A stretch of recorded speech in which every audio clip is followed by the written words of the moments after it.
we did it again.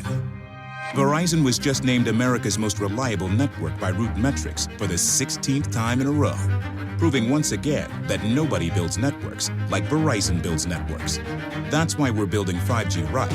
That's why there's only one best network, Verizon. Best and most reliable based on Root Metrics reports from second half 2013 to first half 2021 of 3 operators on all network types combined, not specific to 5G networks. Johnny Mac with your daily comedy news. Conan O'Brien says the only way to get out of the Matrix is using a landline, so who's the boomer now? Larry the Cable Guy, it's kind of embarrassing when I order a party platter for the football game and the person asks me how many people are coming over and the answer is 0. Mark Normand, more Americans are pulling out in Texas now than Afghanistan. From the New York Times, Norm Macdonald's comedy was quite Christian. This piece is by Matthew Walther.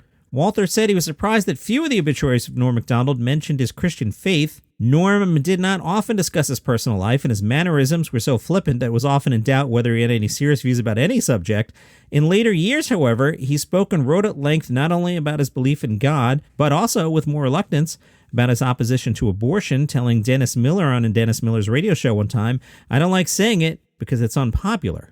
By the end of his life, Norm Macdonald seemed to have abandoned even his well-known animus against O.J. Simpson. Norm was on Comedy Central in 2019 and said, "All he's guilty to me is the greatest rusher in the history of the NFL. Maybe I was the greatest rusher to judgment."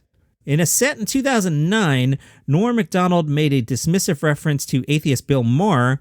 Norm asked the audience to consider the question of life after death.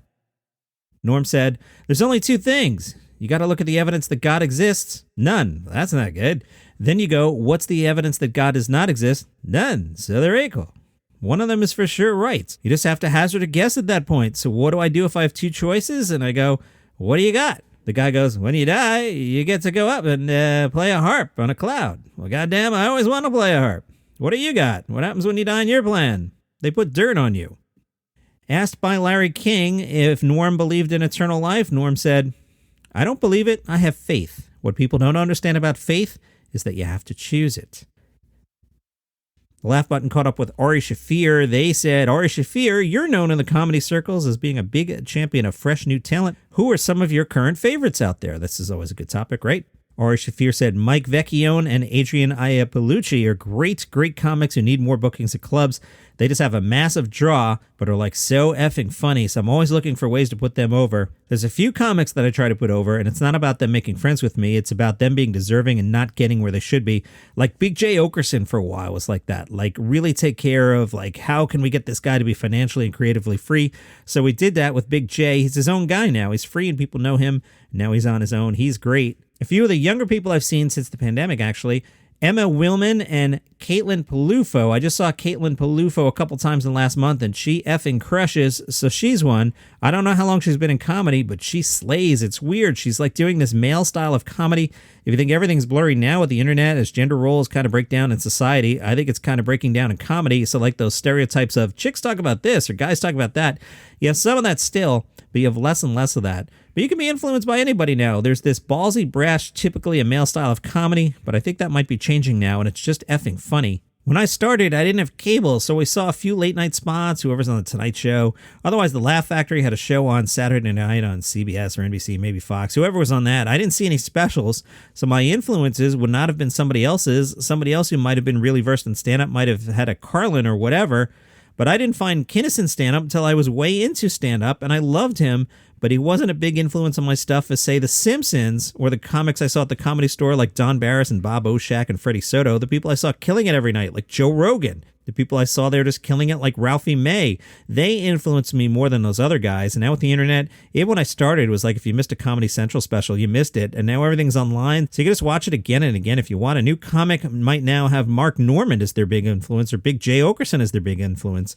It's like the sky's the limit if you just take what you want. It's pretty interesting.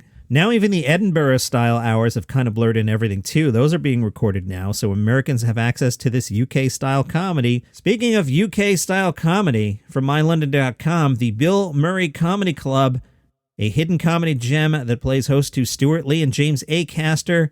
The Bill Murray is the sister club to Angel Comedy as the more experimental of the pair. It has seen many famous names walk through its door to test material.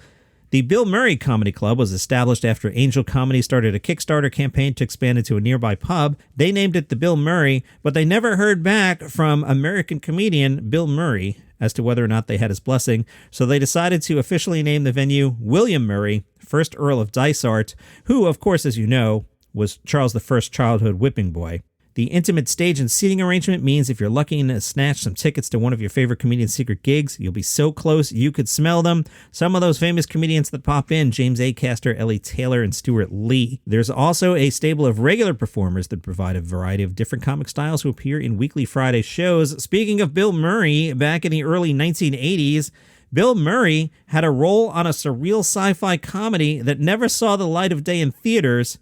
It's called Nothing Lasts Forever, and Nothing Lasts Forever was never released. Screen Rant says Nothing Lasts Forever is an offbeat, genre-mashing movie directed by SNL alum Tom Schiller in his first and only feature outing to date.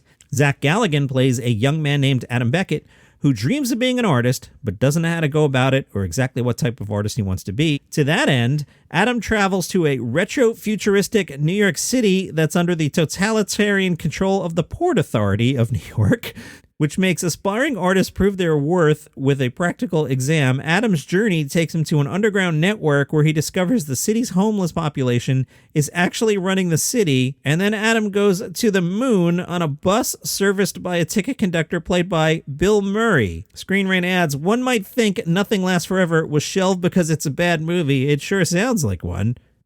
That's not necessarily the case. Some people who saw this movie said it's a masterpiece. They've invited MGM to screen the film at the Cannes Film Festival. The studio declined.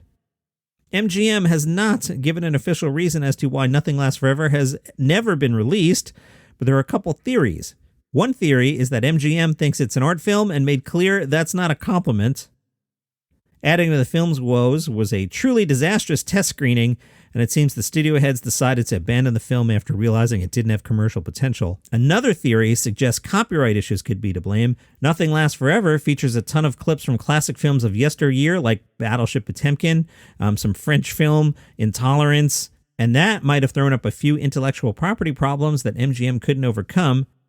Whatever the reason, the movie has never received a theatrical or home video release in the United States. Nothing Lasts Forever isn't quite a lost film, however.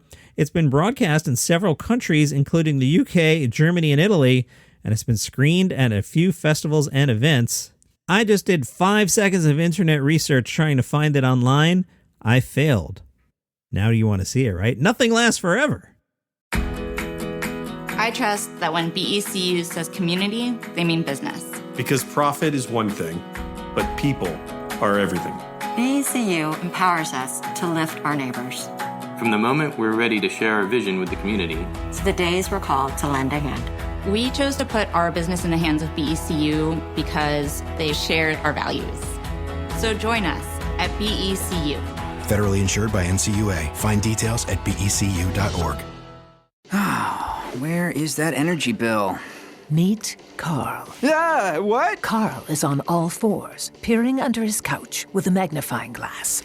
Who's there? Carl's energy bill has shrunk to the size of a peanut. He took advantage of rebates on energy-efficient upgrades from Puget Sound Energy. Wow, how'd you know that? If you're a PSE customer, you can save hundreds, even thousands on energy-efficient upgrades at pse.com/rebates. There it is. Nope, Dust Bunny. Today's Sunday, which means there's a new episode of the Weekly Comedy Thing on the Live by Live app. That is the weekly show I host where I tell quick stories. But the thing there, unlike here, is I can actually play comedy bits. So if I told you a story about, I don't know, John Mulaney, then I could play a John Mulaney bit after. So it's called the Weekly Comedy Thing. The app is called Live by Live. It's spelled Live X Live, and it is free. The Weekly Comedy Thing on the Live by Live app. Do it. Speaking of John Mulaney, we haven't gossiped about John Mulaney yet today. From Cheat Sheet, John Mulaney's dog Petunia travels the New York City streets by stroller. Anna Marie Tendler explains why. I've been sitting on this story, so the timeline here, this is before all the Olivia Munn news came out. But the story from Cheat Sheet, John Mulaney's French bulldog, Petunia, went for a stroll in New York City, but opted to see the sights from her stroller. Mulaney's then-wife, Anna Marie Tendler, took the pup for a walk and explained why she sometimes prefers to ride instead of walk. Plus, Tindler admitted that she gets odd looks for some people on the street, wondering why she's pushing a dog in a stroller. In an Instagram story, Anna Marie Tindler said, "Guess who's not walking? Petunia! A lot of people make faces at me. They pass me on the street walking Petunia in the stroller, and I say to them, would you want to be cooped up in an apartment all day long? She can't walk too well. It's too hot. But she wants to see the sights, and she loves being a New York City girl, getting out on the town. So, stroller." Then, people got into it, and then Tindler had to jump in and be like, "Oh, I want to clarify when I said she can't walk well. She can walk fine. She can't walk well in 90-degree heat, not more than 10 paces before she's flat on the pavement, like a pancake." Petunia stroller rides are nothing new. John Mulaney wove people's reactions to seeing Petunia into his stand-up. His joke was people lean in to see the baby, and instead they see a gargoyle breathing like Chris Christie. When Mulaney hosted SNL in 2019, he said, "My wife and I have a French bulldog. Her name is Petunia. We push her around New York in a stroller." This next story is absolutely true. My wife was pushing our bulldog Petunia in a stroller down 7th Avenue a few months ago. She's pushing her down 7th Avenue. My wife gets to 7th Avenue and Leroy Street.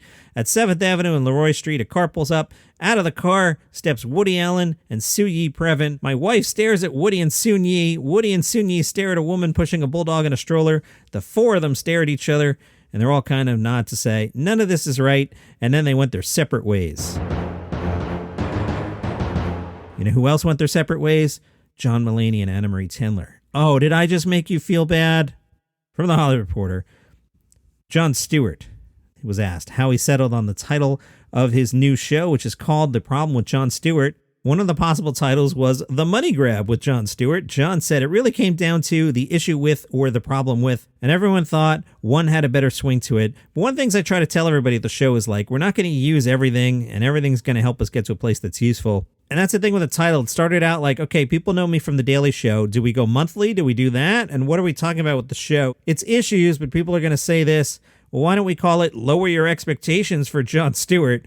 And going back and forth with ideas is the part that I bleep and love. The Hollywood Reporter said, did you consider a comma after the problem in The Problem with Jon Stewart? Jon said, oh yeah, there's a meeting about punctuation. We're all talking about, okay, what do you think about a comma?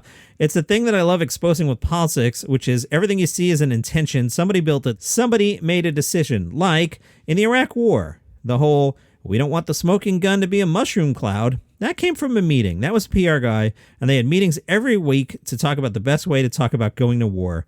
And that same meeting is the one where I had to figure out what to call this bleeping show. That's what I love. And that is your comedy news for today.